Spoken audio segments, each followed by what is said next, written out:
The Nairobi Governor Mike Sonko has started a war with the system. And the question which most Kenyans are asking is whether Mike Sonko will win against the system. And for us to answer that question, we need to go back into the history so that we can understand this man, Mike Sonko. Because as a matter of fact, this man has the ability of even becoming the president of the Republic of Kenya. Now let's go back. In 2007, Kenyans went to the polls to elect their new president and their new members of parliament. And that election remains one of the most controversial elections in the history of this country. And Raila Odinga was rigged out at the presidential level. But at the county assembly level, municipal level at that time, Raila Odinga managed to win more councillors. And at the National Assembly, Raila Odinga also managed, through ODM, to win majority of members of parliament. And in Nairobi in particular, Raila Odinga defeated Mwai Kibaki in votes. He also defeated Mwai Kibaki in the number of elected councillors. He also defeated Mwai Kibaki with the number of elected members of parliament.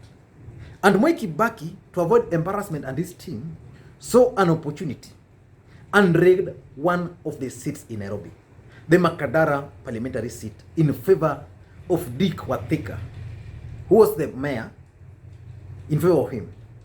And Ruben Ndolo, who was the ODM candidate, then decided to petition. So he petitioned this. And after some protracted legal battle, Ruben Ndolo managed to win the case. And a by-election was occasioned in Makadara. And in that by-election, a young man emerged. And the young man emerged by the name Mike Sonko. So that's how Mike Sonko found himself in politics through that by-election. And Mike Sonko had actually wanted to contest on ODM ticket. But because ODM believed that Ruben Ndolo was the immediate former MP, had petitioned and won, it was just fair to give him a chance again to continue. So Mike Sonko opted for a small party, NAK Kenya. And that's how Mike Sonko ended up winning that seat. And that win by Mike Sonko really caught Kenyans by surprise. And Kenyans were asking themselves, who is this young man? A man who could defeat the candidate sponsored by President Uhuru Kenyatta, and a candidate sponsored by Prime Minister, because by that time Raila Odinga was the Prime Minister, but the Prime Minister of the Republic of Kenya. And once he was sworn in office, the media started digging his past. And it emerged that this man had a past, and that past was not very clear. So they started digging. So Mike Sonko had this case here, he ran away from this jail, and the rest. And because of that, Mike Sonko now decided to start leaning towards the government. And for those who remember, by that time, Martha Karua had actually left Kibaki. He wanted to contest for the presidency. Uhuru Kenyatta and the DP were had also started now. Ruto had actually left ODM now, was now contesting, was now developing URP. Uhuru had started with TNA. So he started drifting towards TNA. And when 2013 elections came, Mike Sonko contested with the senator for Nairobi. And that's how Sonko became the senator for Nairobi. Again, he was elected overwhelmingly. I think Sonko got even more votes than Raila Odinga and than Uhuru Kenyatta as the senator. So Mike Sonko became very popular. And Mike Sonko became a darling of the people of Nairobi because this guy had a way of dealing with the slums. But Mike Sonko in 2017 decided to contest for the gubernatorial seat in Nairobi. And this is where the system now came in handy. So how did the system help Sonko?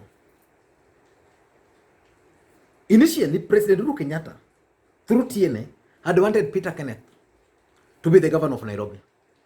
And if you ask Peter Kenneth today, he will tell you he was rigged out. The deputy president wanted Mike Sonko because the DP wanted to win Nairobi by all means. He knew so well that as long as he could get a Kamba vote or someone popular, something he was trying with the Kibera the other day, just get a populist guy, then split a bit of the vote, then he was going to succeed. And indeed, Mike Sonko succeeded. But Mike Sonko failed to understand one thing, that his gubernatorial seat, the city won, he actually won it on behalf of a cartel, on behalf of a system. Because if it were not for the system, I'm sure Mike Sonko would not have been cleared. There was no way Mike Sonko was going to get certificate of good conduct to run for a governor. Again, there was no way Mike Sonko was going to be cleared to run as a governor with his degree certificate. That degree would have been questioned and would have been found to be fake. And that's what's going to happen to him in the near future. But why do I believe that the fight Sonko is waging against the system is actually digging his own political grave? I want to explain 3 or 4 reasons. But let me give Sonko some lesson which I think he ought to learn. Because because politics is about learning. I want him to learn from someone called James Orengo and how Raila Odinga has managed to make James Orengo and even Professor Nyang' Nyong'o one of his most loyal supporters. And this is what the system wanted to do with Sonko, but he failed to realize. In 2002, James Orengo contested for the presidency against Raila Odinga. Odinga was supporting Kibaki. James Orengo was defeated. And then in 2007, in Uganda, James Orengo now decided to come to ODM party and start working. Remember, he had a beef with the Raila Odinga. So there was a young man there called Mwanga, Steve. So Steve was winning that seat. And he made Orengo look like someone who had never been a member of parliament in that area. Orengo could not even campaign. So Raila Odinga ensured that he humbled Orengo by giving Orengo the certificate, but by locking out Mwanga. So Mwanga came again with another ticket, and he was giving Orengo a lot of problems.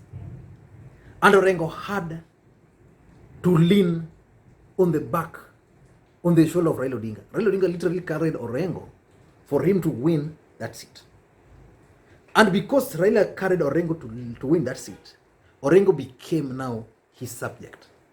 So that's what the system wanted with Sonko. They wanted to show Sonko that we can help you get certificate of good conduct, we can help you get all these certifications, and the rest, you become a governor. But once you become a governor, you must be loyal. Sonko ought to have learned the art of being loyal. He's not loyal. But why am I saying Sonko is going to be his own political grave? 3 reasons or 4. Reason number 1, I think, let's be honest, Sonko is allied to the deputy president, William Ruto. Personally, I've never understood why it's a problem if you lean towards the DP. But that's how Jubilee politics is currently being played. Anybody who is viewed as ally of the DP is destroyed. Sonko never learned that in this politics, he needed to either be loyal to the president or to be loyal to the deputy president the moment this guy started the war. Or the alternative would have been that Sonko would have decided just to remain neutral so that nobody would know where Sonko heart is. Let me give you an example. Sometimes last year, Ndugu Francis Atwoli, minor commander, and a group of MPs went to a church service in Makadara. These guys had carried a message which they were going to deliver. And let's not cheat ourselves. The message was from Uhuru Kenyatta and Raila Odinga. So they were going to deliver this message to the masses in that church. Several of them went. And from nowhere, Mike Sonko came. What happened? He lectured at Kuli, he lectured Commander, he lectured all these people, and then Sonko left. He became a hero in the eyes of Team Tangatanga. But Sonko was a marked man. For those who follow politics, that's the moment Sonko's problem began. He exposed himself. So Sonko is associating with the DP. And because he's associating with the DP, he's going to suffer as much as the DP is going to suffer. So that's number one. Number two is that Sonko failed to realize that the seat he was elected to was originally not his seat. That seat belonged to a system. And the moment he was given Jubilee ticket, the system agreed with Sonko. You are going to be the governor, and we are giving you a deputy. Your deputy will run the day-to-day activities at the city hall. Wewe kazi yako utakuwa unarudishiana maneno na ODM. Wakisema kitu unarudisha. Wakinini huku wewe unawajibu. Kama kuna rally huko Kerecho, wewe unaenda huko unafanya. But when Sonko was sworn in, he realized that this office is not what he thought. He realized that that office is powerful. He had motorcades, he had bodyguards, he was calling shots, people were coming, wanted tenders, everything, everybody was coming to Sonko. So Sonko decided, I'm not going to go for those political things you are saying. I'm going to be the man in charge. So the first thing, Polycarp Igathe bolted out. The moment Polycarp Igathe bolted out, Sonko committed a mistake. He failed to find a replacement. That was the time for Sonko to manage this thing. But the system now decided, okay, hiyo ndio kichwa uko nayo, sawa. Kama hiyo ndio kichwa uko nayo, let's see. We know the end results today. Sonko has been dragged to court. Sonko has been arrested. Sonko cannot even step to that office. So unless Sonko will realize that the seat he's sitting on belongs to a system, there is nothing he can do. Because I'm sure if he continues this way, these guys are going to ensure that in 2022, which is planning to contest again, he's going to be locked out. He's not going to be cleared by the KRA. Sonko is not going to be cleared by EACC. Sonko is not going to be cleared by the DCI, he's not going to get the certificate of good conduct.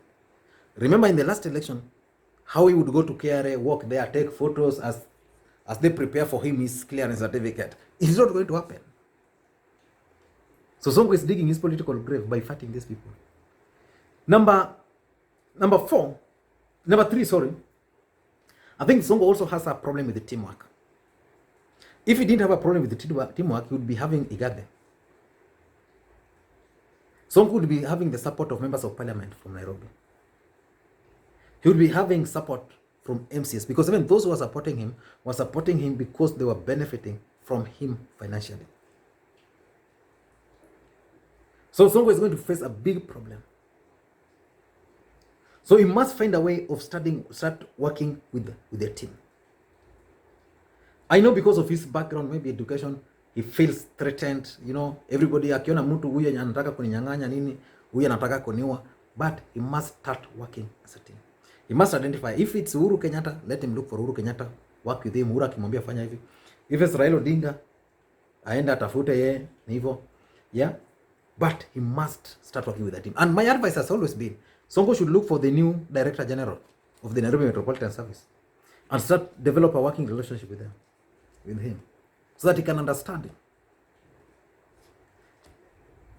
Number 4, I think it's unnecessary wars. Sonko is opening so many wars with every other person. If you take the MCS, he has fought all of them. If you take the MPs, he has fought all of them. The senator for Nairobi, he's been fighting him. You talk of the women rep, yeah. So when people are talking over, sometimes men talk over beer. who can come to his aid. Wanasema wale jamani mjinga bwana, wachana naye. Yeah? Yeye anadhani kama kuna watu yeye au watu wanaweza mfanya kwa gavana.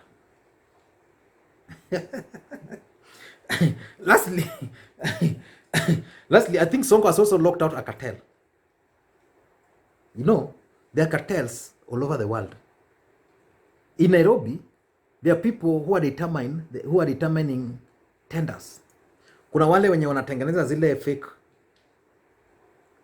receipts, those licenses. Yeah, zile ticket ukinunua nini, pesa unapata receipt lakini pesa inaingia huko. So there are certain people, such kind of people. So Sonko, when he came on board, he believed most of them ni watu wa Kidero. So he wanted to destroy watu wa Kidero.